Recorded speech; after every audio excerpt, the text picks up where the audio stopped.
joining me on the Boardwalk on the hotline. He is Mike Clay, NFL Insider. Make sure you follow him on Twitter at Mike Clay NFL. Mike, how you doing this Friday? I'm doing pretty well. Looking forward to another week of football. I'm hoping we could dodge some injuries this week. You know, last week Sunday was really depressing, to see so many guys going down with season-ending injuries. It was brutal. So hopefully we're past that bug and we have a good week of football here. Yeah, kind of keep your fingers and hope for the best at this point. And speaking of hoping for the best, before we get to anything else, I got to get your perspective on this Eagles team because they're 0-2. In my opinion, I felt that Carson Wentz has looked stubborn at times. Jim Schwartz blamed himself for the game plan for the Rams' loss. So what is your perspective on this Eagles team at 0-2? Disappointment, right? First of all, I thought they would take a step back this year, right? I thought that they would get the last wild card, the new wild card, if you will, in the NFC. I did think on paper Dallas would show a little bit better this season. They just seemed like they were just a step ahead after the Eagles' off-season losses. But I still expected them to contend for the division and be one of the better teams in the NFC. So just being that, especially losing week 1 to Washington, a game they were up 17-0. They looked like they were coming out in cruise control.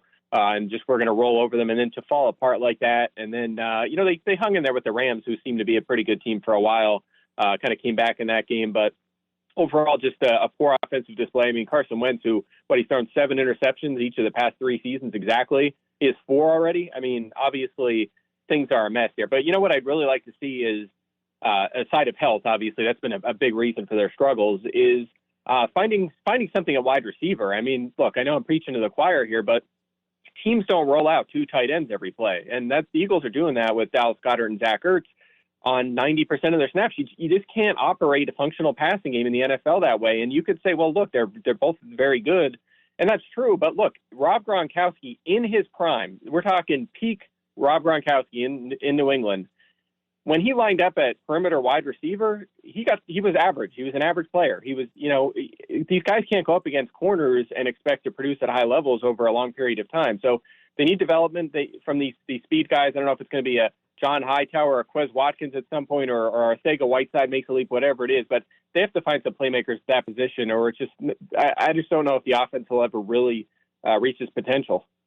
You and I talked a couple months ago about how Doug Peterson targets the tight ends a lot. And it seems like right now in the league, the tight end is important, but most of those teams are not using 2 tight ends in their offense. So, we know that a guy like a Greg Ward could be a slot receiver. We know Deshaun Jackson is a deep threat. Do you think the Eagles have the weapons on the roster without Rager and Alshon Jeffrey this Sunday to actually use their receivers more?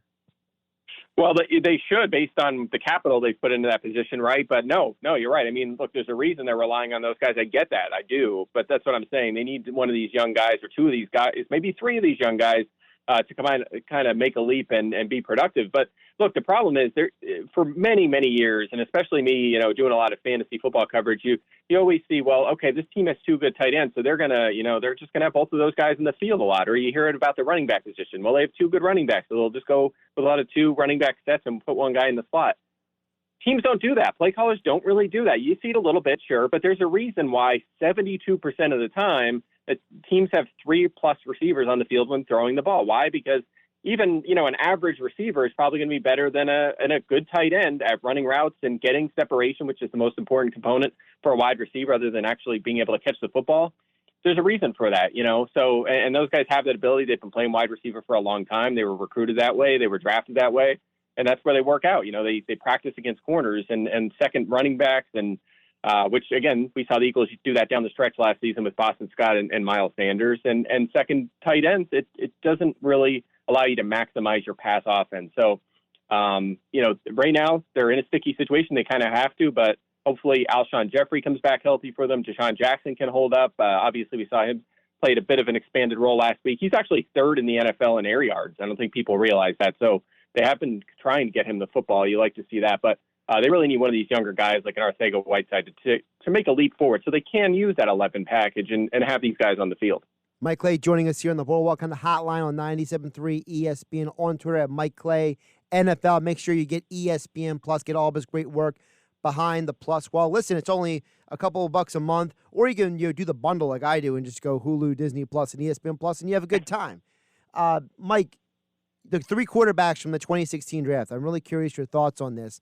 A lot of people have been talking about now after these first couple of weeks, where is Prescott, Goff, and Wentz now in their 5th season? Yeah, it's funny because it changes all the time, right? I don't know if we're ever going to – we may not ever get an answer. It might be when one of them gets inducted to the Hall of Fame someday.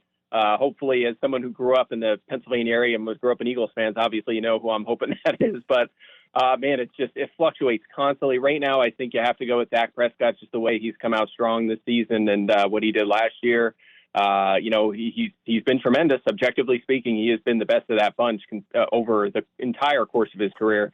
Whereas Carson Wentz, his best has probably been better than anybody, but, he's been inconsistent and dealt with injury. So I would say Prescott, then Wentz, and then I would go third with Jared Goff. I think he's benefited in a big way from Sean McVay, who is a legitimate star coach. I mean, I know that, Philly fans like to be a little hard on him and it's not his fault, but it's because of the comparisons to Doug Peterson. And, a lot of people have rated McVay ahead of Peterson. Fine. You can have that argument all you want, but that's not McVay's fault, right? He's still done a great job. Even last year, which most people agree was a very disappointing season for them. They went 9-7, right? They still almost made the playoffs, and it was a very, very poor season for them, relatively speaking. So, they're back this year. They look good, and it's obviously Jared Goff has benefited from that offense. So that's the order I would say right now. But ask me again in a month, and who knows? Maybe Wentz is back atop that list.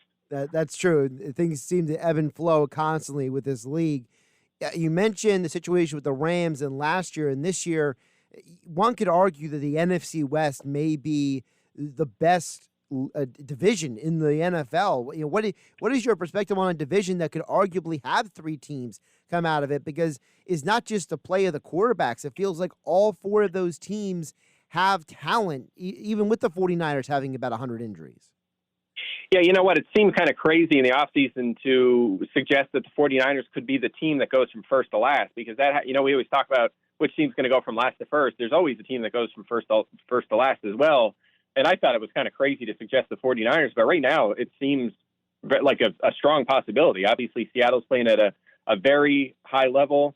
The Rams, as mentioned, have bounced back. The Cardinals look good. They already beat the 49ers, and they look very good. We'll see if that defense and offensive line hold up, but Kyler Murray looks good. So, they have 3 teams certainly that could reach 10 wins, and the 49ers, maybe not. Honestly, I would not be surprised if they lose this weekend at the Giants. Remember, they're not the same team. They're overwhelmed with injuries right now. They're up to they're down to their backup quarterback. They're their 3rd string running back at this point. They're missing their top wide receiver. They're missing their top tight end, George Kittle. The defense is missing 2 of its best. Well, we'll say 2 of its best players. Richard Sherman's out as well as Nick Bosa. I mean, this is not the same team that played last year. Right now, on paper, they're probably a below average team, and it's a tough challenge, obviously, going in traveling to New York. So right now, I think they're probably the 4th team in that division, which is crazy to say, but you're right. That is a very strong division top to bottom, and had the 49ers been in the NFC East, maybe, they have a better shot to make the playoffs. But right now, it's not looking so good. Mike, one more before I let you go, and I appreciate your time today. Again, follow me on Twitter at Mike Clay NFL. The AFC, the 2 best teams are playing on Monday Night Football. It's Chiefs and Ravens in the AFC. But who's the 3rd best team in the AFC? Ooh, that is a good question. How about the Steelers? I mean, I'll stick with it. I had the Steelers 3rd on that list coming into the season. I think that they're a contender for against Baltimore. I'd like to see the offense kind of pick it up a little bit from what we've seen the first 2 weeks, but they're still 2-0. The defense on paper is arguably best in the NFL. Honestly, the top competition is probably Baltimore right there in their division, but the D's loaded. The offense should just get better and better as these young players come along and as Big Ben gets back in the groove after missing all but a game last season. So I'll give the nod to the Steelers, but I'll tell you what, there's more contenders than I expected. Tennessee's looking good. Buffalo and New England are, that's going to be an awesome battle. It's too bad they don't play until week 8 because I'm excited to see those 2 go at it. So, and obviously the Raiders 2-0 as well. So it's going to be fun to watch that AFC play out. But to answer your question, I'm going to go with the Steelers for now. He's Mike Clay. Go grab that ESPN Plus subscription. Check out all of his work on side of the Plus wall. It's not a lot of money. You can get that bundle if you want to, like I did, but ESPN Plus, much, much worth it. That's where you get all Mike Clay's work, and as all guests, he appeared today on the Boardwalk Honda Hotline. Mike, always appreciate the time. Have a great weekend. You too. Take care.